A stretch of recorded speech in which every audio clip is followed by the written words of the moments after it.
Smuggling అనేది గొప్ప అనే భావన రాలేదా పుష్పాసంటి సినిమా చేయంగా?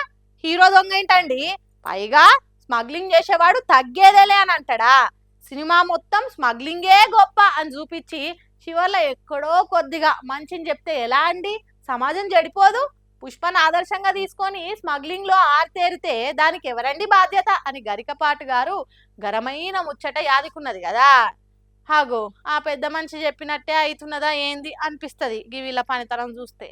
నువ్వు దుడ్డు రెడీ చేసుకో, సరుకు చెక్ పోస్ట్ దాటిచ్చే పని నాదప్ప అని పుష్ప సినిమాల డైలాగులు కొట్టిన తీరుగా చేసి హీరోలమైతం అనుకున్నారో ఏమో. గంజాయి ఉత్తరప్రదేశ్ రాష్ట్రానికి తరలించి గద్వ కింద చెయ్యి పట్టి తగ్గేదేలే అని అందాం అనుకున్నారు కావచ్చు. కానీ పోలీసులకు దొరికిపోయి ఇగో గిట్ల లారీ ముంగట కూస్తున్నారు లఫుట్గాళ్ళు. రీల్స్ ఇన్లకు రియల్ లైఫ్ కు చాలా ఫరక్ ఉంటదని తెలియదు కావచ్చు పాపం.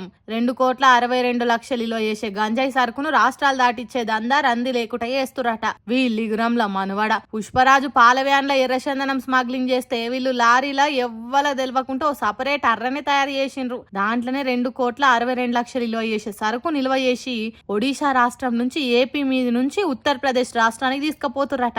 ఎన్ని చెక్ పోస్టులు దాటుకుంటూ వచ్చిండ్రో ఏమో గాని తెలంగాణలో ఎంటర్ అయినాక వీళ్ళ తెలివిదేళ్లారిందట. తెలంగాణ పోలీసులు అంటే తమాషా, తీగలాగకుంటేనే డొంకను కదిలిస్తారు. లారీ భద్రాద్రి కొత్తగూడెం జిల్లా బూర్గంపాడ్ల ఎంటర్ కాగానే లటుక్కున అందుకురట. పోలీసులు పొతం పెట్టి చూస్తే లారీ ఆకారం ఈకారంగా గంజాయి వాసన ఓకారం వచ్చేటట్టున్నదట. ఇదేంద్రా బాబు బయట లారీ పెద్దగున్నది లోపల చిన్న ఉన్నదని అడిగితే సపరేట్ అర్ర ముచ్చట సల్లగా చెప్పిండ్రట. 4 జప్పరిస్తే సాటుంటదాసిన మూటలు గిట్ల బయటకు తీసిండ్రు. మొత్తం వ్యవహారంలా ముత్తైదుల తీరుగున్న ముగ్గురిని ఓ పిల్లగాన్ని అరెస్ట్ చేసిండ్రు పోలీసులు. ఈ మొత్తం వ్యవహారం నడిపిన సాదేవ్ హంటాల్ అనే మెయిన్ హీరో దమ్ముంటే పట్టుకోరా షికావత్తు అన్నట్టు ఇంకో 4 నెంటేసుకొని పరారైందట. కానీ సినిమా కాదు కదా, దొరుకుతారు తొందరలోనే దొరుకుతారు, మంచిగానే మైలపోల అవుతుంది అని మాట్లాడుకుంటారు ఇది చూసిన వాళ్ళు.